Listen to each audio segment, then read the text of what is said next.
Mga kapuso, masusi po inspeksyon ng PNP ang Sika 1 facility sa Camp Bagong Diwa sa Taguig, kung saan nakapiit ang mga hinihinalang mga rebelde at mga bandido. Kinumpista rin po ng mga otoridad ang mga gamit na posible raw magamit sa panggugulo. Ang mainit na balita, hatid ni Mark Zambrano.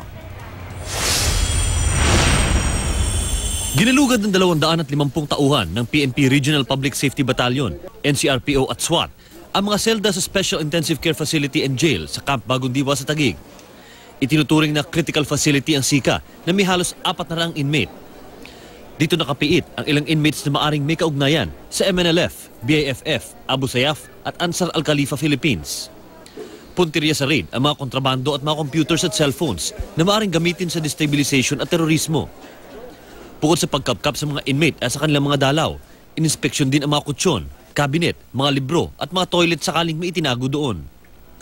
Kinumpis ka din ang mga notebook na may nakalistang cellphone numbers. Yung mga na-confiscate natin and na-recover na mga gamit, subject for investigation, especially yung 2 cellular phone, yung mga documents, yung mga contact numbers, and this is part of our target hardening measure. Mahigpit ang segregation ng mga detainees sa Sika 1. Hindi makakatawid sa kabilang wing at wala ring access sa ikatlo at ikaapat na palapag mula sa una at ikalawang palapag. Sa araw-araw po na pagpasok ng bisita, meron po tayong ginagawa na strip search kung may information na siya po ay posibleng drug courier.